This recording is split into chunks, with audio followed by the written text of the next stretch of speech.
A lot of people have seen this glorious Marshall half stack on the set and they've wondered why I don't use it more. Well, there's a reason for that, and I'm going to see if I can fix it today right here on GearGasms.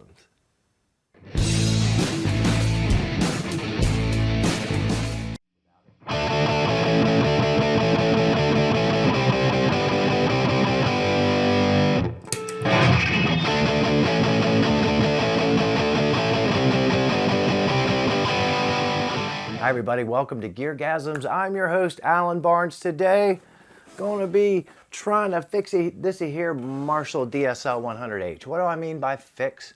Well, I waited like all my life to get a Marshall. Never had one, had only played modeling versions of Marshall, but I heard millions of them on records, 70s, 80s. So I finally decided I could afford a DSL. I got one, plugged in the Clean Crunch. It gave me everything I expected from the 60s and 70s type Marshalls. I went over to the lead 1, lead 2, the ultra gain channel. It was okay. It didn't give me that great big blow the top of my head off Marshall experience that I expected, even running the full 100 watts. It was fizzy almost all the way across the range, but if you got up past half, you get to 3 o'clock and then all the way, it gets super farty. It just becomes muddy. You can no longer hear notes. But first, if you're new to the channel, I'd like to ask you to like and subscribe. This channel is kind of like a Kia Soul. As soon as you see it, you know there's going to be a dumbass inside. That's crazy! Getting a little better every week. Celebrate mediocrity. So the goal today is to get into these two high gain voices on the ultra gain channel, see if I can make them, warm them up, make them less fizzy, make them sound more like the hair metal, the great big 80s rock that I was really looking for from that channel, with a set of very modest pedals. Gonna be using my trusty Charvel San Dimas, JB in the bridge, 59 in the deck, Seymour Donkey on. So just the Marshall by itself. Good morning, Marshall. The thing I never really bonded with OD1 and OD2 is I think I just expected just to use the amp gain and get glorious sound. There's not a darn thing wrong with that sound, I think, just by itself.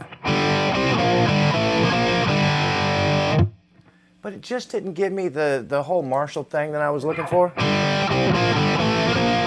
Overdrive by itself, it's okay, it's not horrible. This is OD1.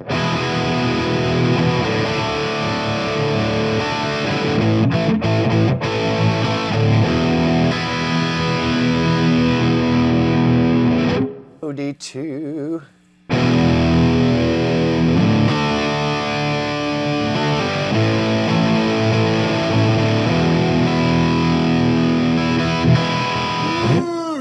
OD1.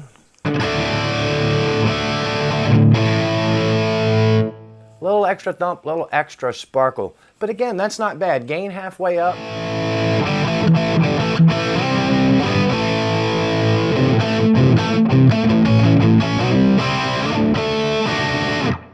Turn the gain up a little bit. I never know where cameras are in this room. It's always changing. So if I take the gain of the ultra gain and it's halfway, let's go to 3 PM, 3/4 of the way up.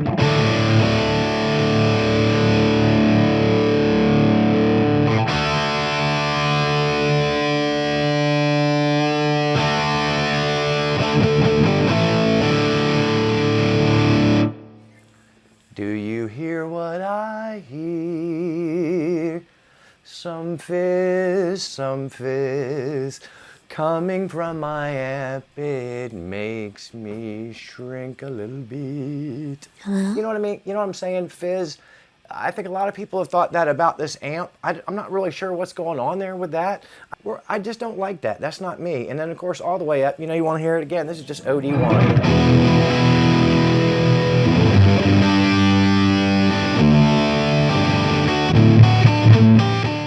On OD2. Halfway up.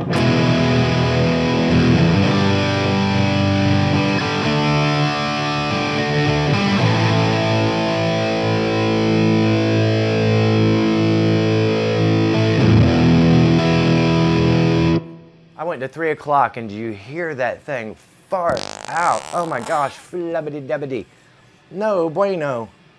I don't know how to say that in Vietnamese, I'm sorry. I'm not as international as I'd like to have you all believe. Then I'll turn the gain all the way up.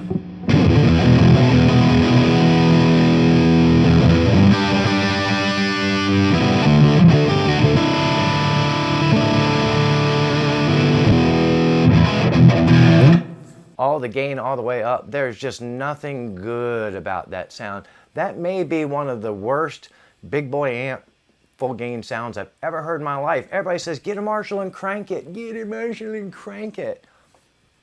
That's suckage. That tone's no good. But what can we do about it? All right, so we don't want to go all the way full fart on OD2. Of course, I know that with both channels, a lot of things that you don't like about a gain characteristic can be carved and sweetened a little bit with EQ. I know that. Lots of folks know that. Or maybe they don't. Some people are surprised by that because it's not intuitive. But this amp has a shared EQ section for both voices for both channels. So you're not going to be able to fix a lot of things, especially if you're gigging with this with EQ, because then you're just going to have to change it when you get another voice. So then you're like, oh no, whatever will I do? Hence the pedal board. Aha. How do you fix something about an amp that you don't like? I'm starting to learn pedals. So that brings us to the old pedal board here. We are on the Ultra Gain channel. We are on lead 1, as they call it. I call it OD1, lead 1, lead 2. I know I referred to it wrong in the last segment. Lead 1, lead 2. So what's the first thing we're going to try? We're going to try a time-honored trick, which is called the clean boost. You take any good overdrive pedal. Let's just say Tube Screamer. Let's keep it simple. You take the gain, turn it all the way up, turn the level pretty much all the way up, flat the EQ or the tone if it's the Tube Screamer. This is without.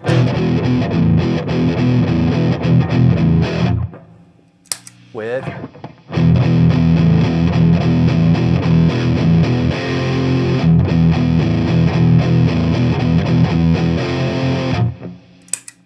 Without. That may be subtle, but I can hear it, and what it does is it just does a classic tightening it up. That's not sexy. That's not revelatory. Why is it in the video? It might not be. I might cut it. You know how to do that kind of stuff. What we're going to do instead is we're going to pull halfway of the gain in here. Here's without it.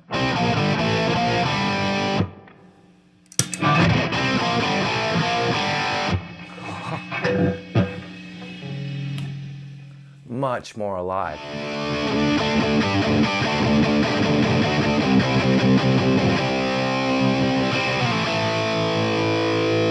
Oh my goodness gracious. So you see, I've just done something very simple again. A boost, Tube Screamer. Give it about 3/4 of the gain. Give it about half-ish of the level. And then you get the same before after that I get, which is before.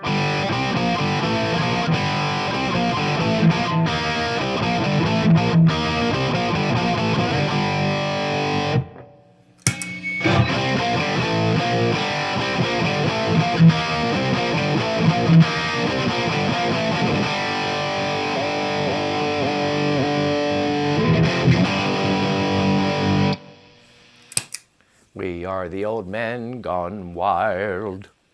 So right away, I was so much more satisfied with that tone. It's like, oh, boogity biggity, that is the hairband shit I've been looking for.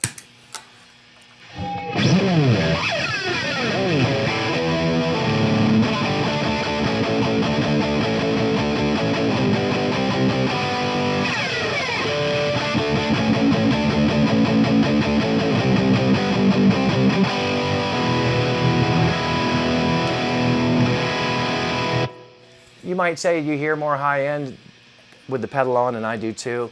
And you might say, that's cheating, man. You're doing it with EQ. I'm not. Flatty.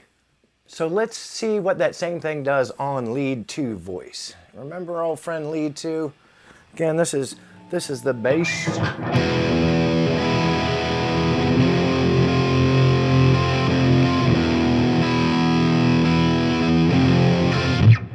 Already you got that blanket over it sort of thing. So we'll go back and we'll do the gain almost off, level all the way up to clean boost straight.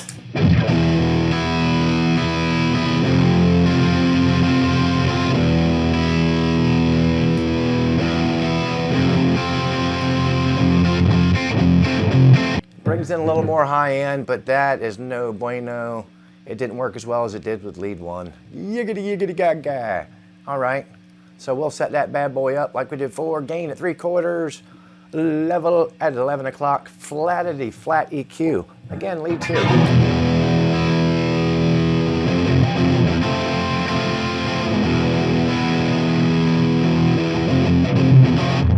Hello?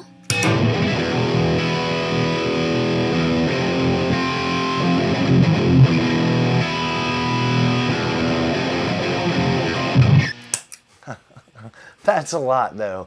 When you're on stage and you bring this in, that makes people put their beer down, and you better bring it. Get a noise gate, I think is the thing. I don't have one.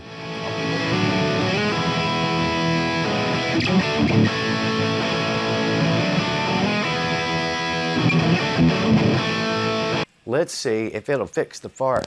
Remember our friend the fart?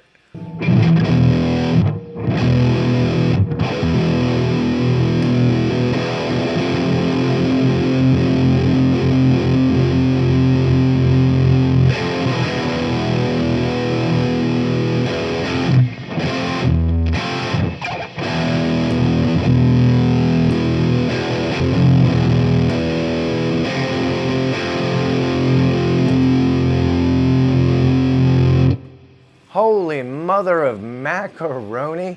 It didn't make me like it. Okay, finally we want to take something that's more of a transparent overdrive, something that doesn't have as much of its own personality as, say, like a Tube Screamer or a Rat. I'm thinking things like the Timmy, the OCD. So that would be another approach to fixing the fizzies. So let's hear it again, the bass, and I'll kick in this so I'll call it Little Sebastian.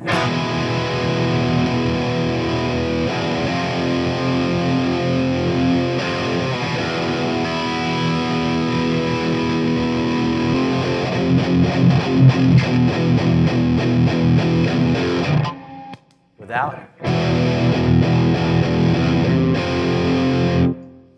It just brings, to me, the sound by itself, it's just dead. There's nothing wrong with it, but it just didn't. I'm like, this is a Marshall, man. What the ever-loving flip?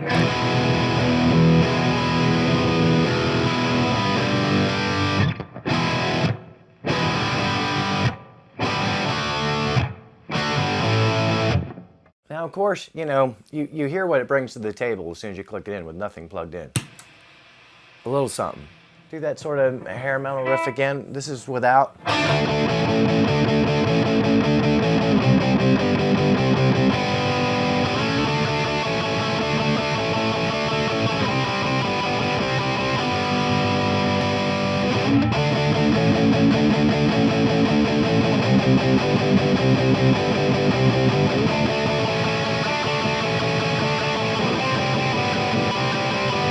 Back to lead 2.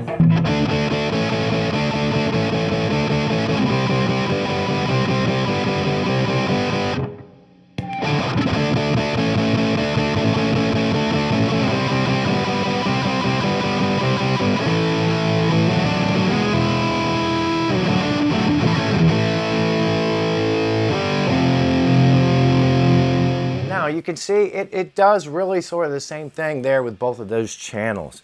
That makes me super happy because I had been thinking about maybe saying bye to this because it just didn't give me that Marshall chub I was looking for. So speaking of chub, let's take the gain all the way back up on lead 2 and bring back that old familiar chub flub.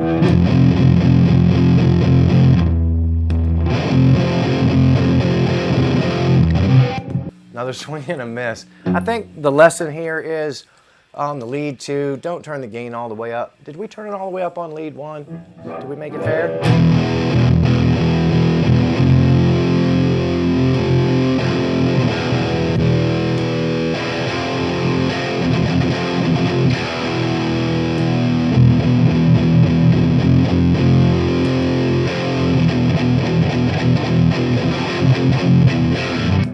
For some reason, it seems to be able to, you can pedal fix it with the gain maxed on lead 1 instead of lead 2. Of course, I don't know why you would ever do either one of those things, especially if you're playing out. You're not going to do that. You're going to sort of set this thing in the middle to get a couple good sounds with a foot switch. Probably you'll get a good ultra gain tone and a good classic gain tone.